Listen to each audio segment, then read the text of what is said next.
Welcome, night owls. This is Midnight FM, the voice that keeps you company when the world is silent and the shadows stretch long. Tonight, we return to the voice of memory. The past has ways of haunting us, and sometimes it doesn't stay in the past at all. You've heard Grandpa Joseph speak of lanterns in the woods, houses with secrets beneath their floors, fields guarded by scarecrows. But tonight, he takes us back to Kentucky. Back to the hills where the might was broken by a sound no one expected. The sound of a train on tracks that shouldn't have been there. This is his story. This is the Midnight Train. Thank you, Jacob. You know, there are certain sounds that settle into a man's bones. The cry of a whippoorwill at dusk. The snap of branches underfoot in a dark forest. The hollow clang of a church bell ringing through fog. But the sound I'll never forget is a train whistle that shouldn't have been there. This was back in 1954, when I was just a boy, maybe 14, 15.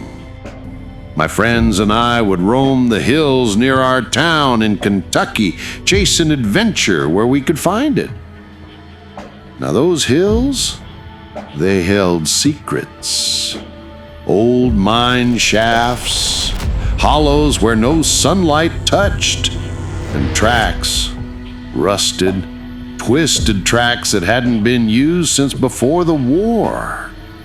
The coal company had shut down years before, but the skeletons of their work remained. Rail lines that led nowhere, bridges half collapsed into ravines, and tunnels sealed with boards as if something inside needed to be kept in. It was a Friday night when it began. We were sitting on the porch of my buddy Earl's house, sharing a jug of lemonade and talking about girls, baseball, all the things boys talk about. And then it came. A whistle.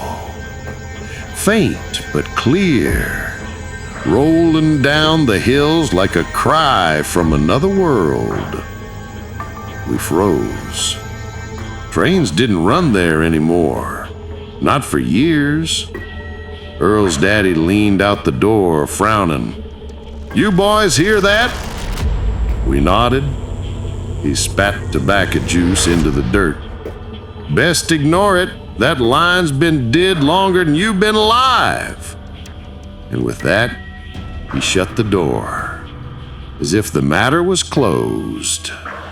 But for us, it was just beginning. The next night, the whistle came again. Later this time, closer to midnight. We were at the edge of the woods when we heard it, long and mournful, echoing across the hills. And with it, the rattle, the deep, steady clatter of wheels on iron. Only there was no iron. Not anymore. Earl grinned, but his eyes gave him away. "Ghost train," he whispered. "Has to be." Tommy, the youngest of us, shook his head hard. "No such thing. Probably just a truck on the highway." But I knew better. I could feel it in my chest.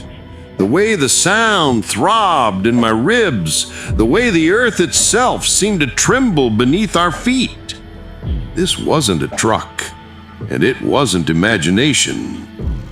Something was out there. By the third night, curiosity had its hooks in us. We made a plan. If the train came again, we'd follow the sound. We packed flashlights, a couple sandwiches, and a bottle of Earl's daddy's corn liquor he'd swiped from the barn. It was enough courage in a bottle to make us feel braver than we were. That Saturday night, we waited, and sure enough, right around midnight, the whistle blew. Long, low, lonely. The kind of sound that makes your skin prickle and your stomach knot. We set off into the hills, following the echo.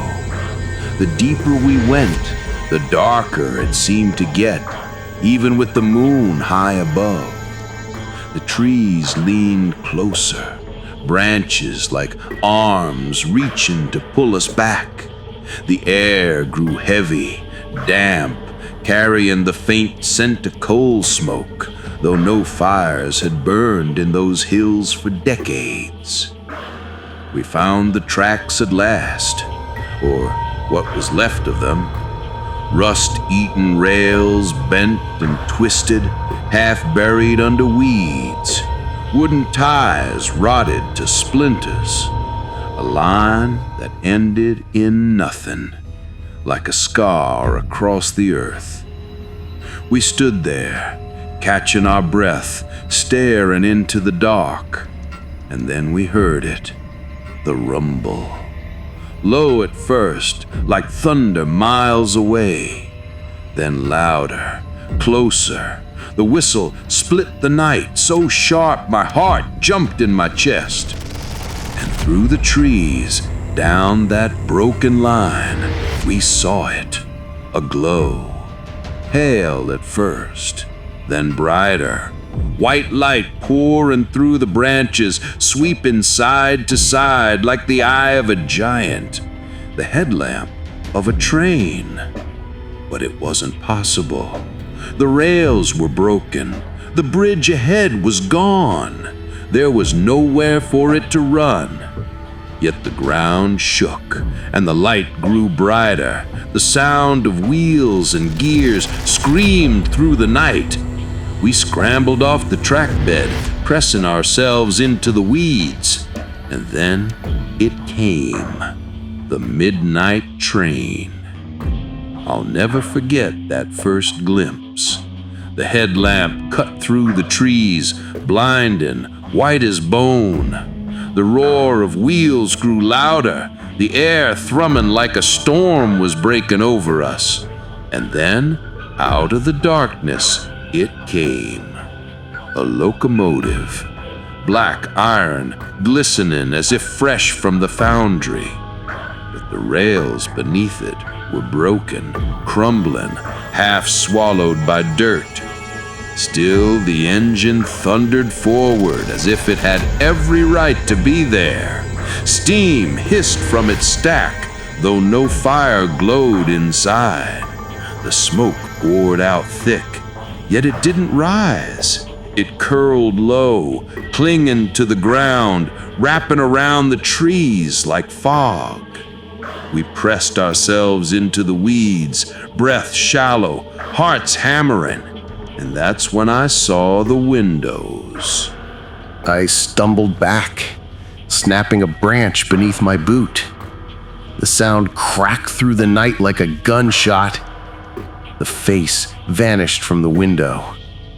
And then the whistle shrieked, louder than before, a piercing wail that rattled my teeth. The cars blurred past, faster now, the ground trembling so hard I thought the earth would split. And then, silence. The train was gone. The light vanished. The track slate broken again, swallowed by weeds. Only the fog lingered, curling low across the ground, carrying with it a chill that sank straight into our bones. For a long while, none of us spoke.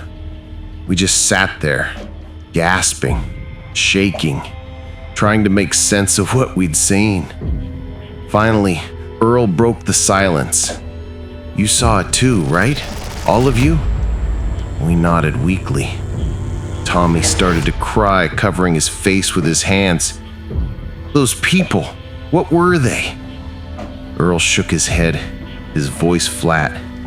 They weren't people. Not anymore.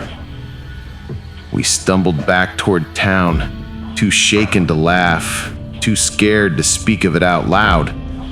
But word got around, as it always does in small places. Old folks shook their heads, muttering we shouldn't have gone out there. Said the midnight train had been running through those hills long before our time. Said it carried the souls of miners who died in the tunnels, trapped when the walls caved in, burned alive when the fires raged, suffocated when the air turned to poison. They never left, one old man told us. They're still on that train, going round and round forever, looking for someone to take with them. He leaned close then, his eyes cloudy with age, his voice rasp. And once it sees you, boy, it don't forget your face. I didn't want to believe him. We were kids, after all. Kids chase stories, scare ourselves, laugh it off come morning. But deep down, I knew better. Because when I closed my eyes that night, I saw that face at the window, its lips moving, calling my name. And the worst part, I could still hear the faint rattle of wheels. Not far away, not in memory. Closer. As if the train hadn't passed at all.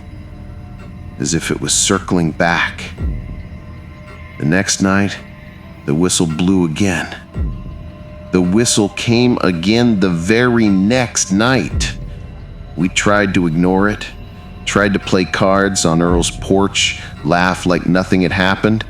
But when that sound drifted down the hills, long and low, like a cry torn from the earth itself, we couldn't sit still. Earl slammed his cards down. We have to see it again. Tommy shook his head so hard his cap nearly fell off. No way, I ain't going back there. But I felt the pull. That whistle wound its way into your bones. And once you heard it, you couldn't forget it. And some part of me wanted answers. We argued for an hour, until finally Earl said what none of us wanted to admit. If we don't go, it'll come for us anyway. That silenced us. And in the end, all three of us went. The woods were colder that night, the air heavy with mist, curling low across the ground like smoke. Every step sounded too loud. Every breath clouded in front of us, though it wasn't winter. By the time we reached the tracks, the whistle was already near. The ground thrummed beneath our boots. The trees shivered as if a storm was passing through. And then came the light, cutting through the dark, sweeping side to side, the headlamp of the midnight train. We huddled by the embankment, hearts pounding. The engine tore into view, black iron gleaming, its wheels sparking against rails too broken to hold it. Car after car thundered past, windows glowing dim yellow, faces pressed against the glass. Only this time, they moved. Hands reached up, slapping the panes. Mouths stretched wide, screaming soundlessly. Eyes darted back and forth, searching for us. Tommy whimpered, pressing against me. "Don't let them see us, please." But Earl leaned forward, his eyes locked on the train, wide with something between fear and fascination. "Maybe they aren't trapped," he whispered. "Maybe they're asking for help." Before I could stop him, he stepped out onto the track bed. The whistle shrieked. The faces turned, every single one in unison, their gazes snapping to him. And then, God help me, they smiled. Wide, terrible grins stretching too far, too sharp. Hands clawed at the glass, desperate, eager. "Earl," I shouted, "get back!" But he stood frozen, bathed in the glow of that headlamp. The engine screamed past, the heat of steam blasting against my skin. The roar was deafening, the ground shaking so hard I thought we'd be swallowed whole. Car after car blurred by, faces pressed against glass, mouths wide in laughter I couldn't hear but felt in my bones. And then one of the windows shattered. Glass rained down onto the tracks. A pale hand shot out, gnarled fingers clawing at the night air. It reached for Earl. I lunged, grabbed his arm, yanked with everything I had. We both tumbled back into the weeds as the hand snapped shut on empty air. Its nails clicked like teeth before the train carried it past, vanishing into the trees. Silence fell. Only the fog remained, swirling around us, carrying a faint, sour smell like rotting coal. Earl lay gasping, his face pale as death. "I saw them," he whispered. "They wanted me. They wanted me to come with them." Tommy sobbed, curling into himself. "We can't come back. We can't. It'll take us if we do." I didn't argue, because when I looked at Earl, I saw something in his eyes that hadn't been there before. A hunger, like a piece of him was still on that train, staring back at us from behind the glass. We tried to go back to normal after that. School, chores, baseball, but Earl wasn't the same. He'd stare off for hours, like he was listening to something far away. And sometimes I'd catch him smiling faintly when no one else was.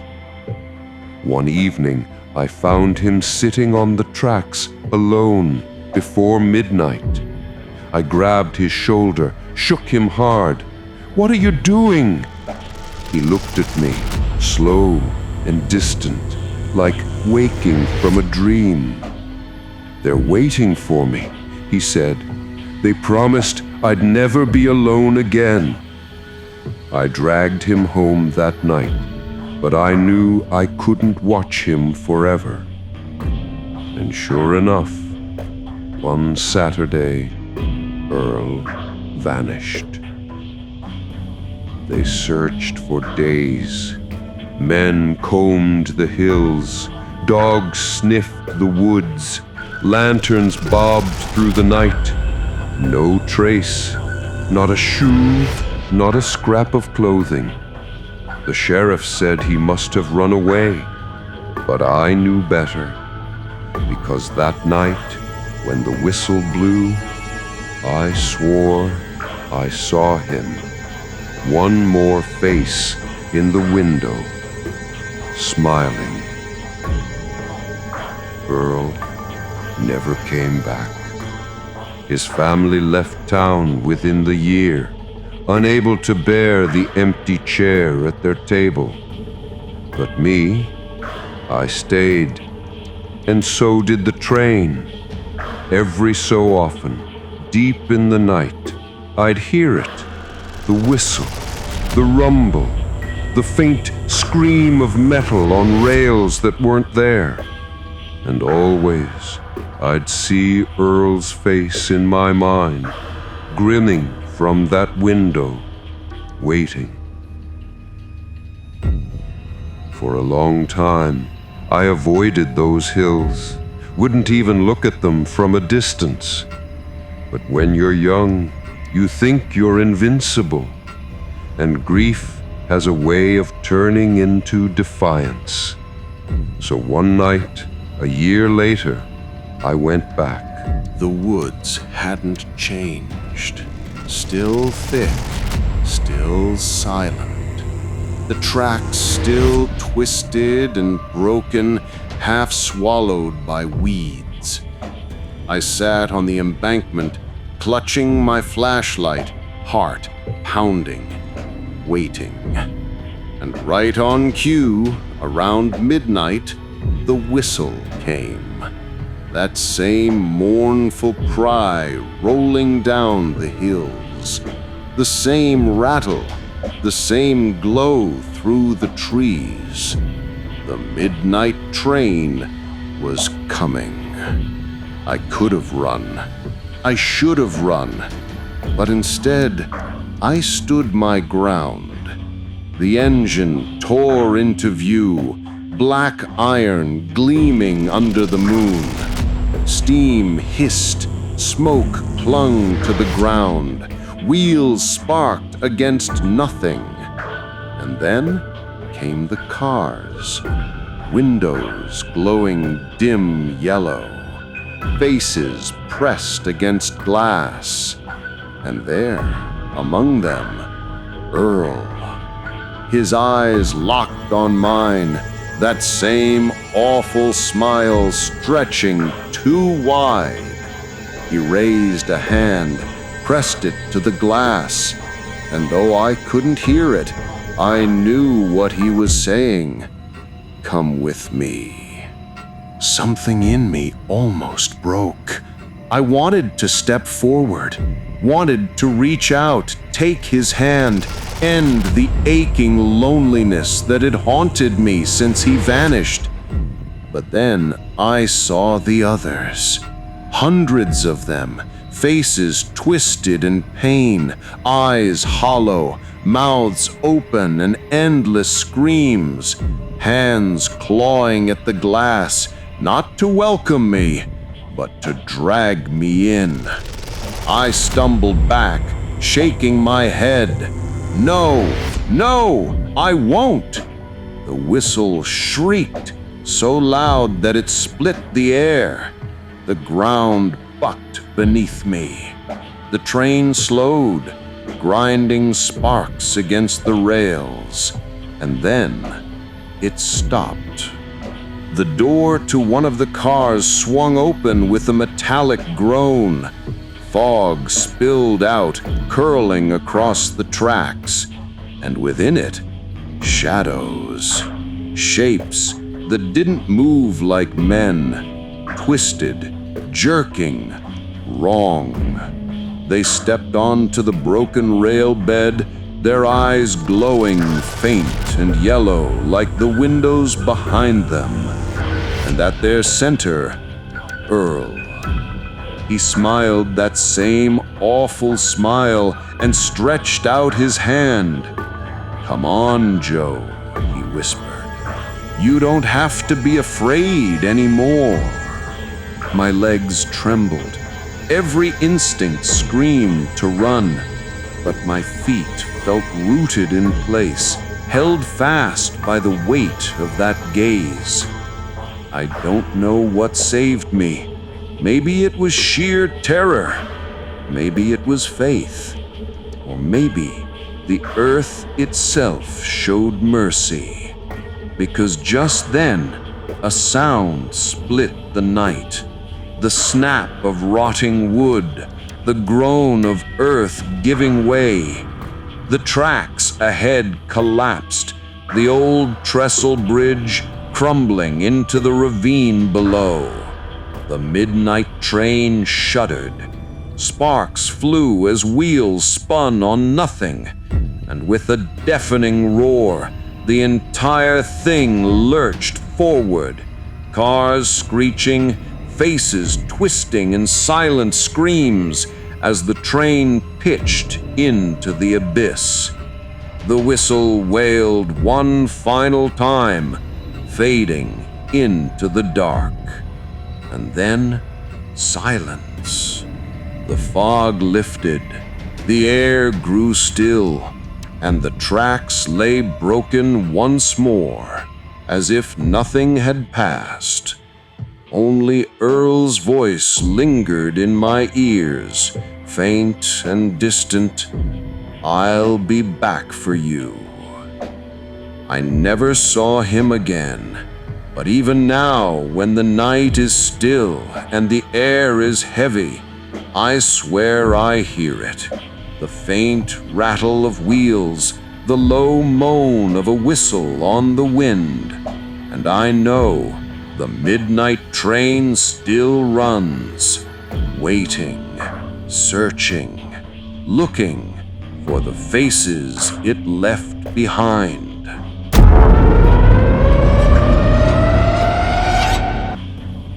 That was Grandpa Joseph, sharing another memory that never left him. The midnight train, a whistle that no map could explain, and faces that called his name from windows that shouldn't exist. Some trains take passengers where they want to go, but others, they only take. And maybe, just maybe, if you listen closely tonight, you'll hear it too. This is Midnight FM, and I'll be here with you until the next train passes.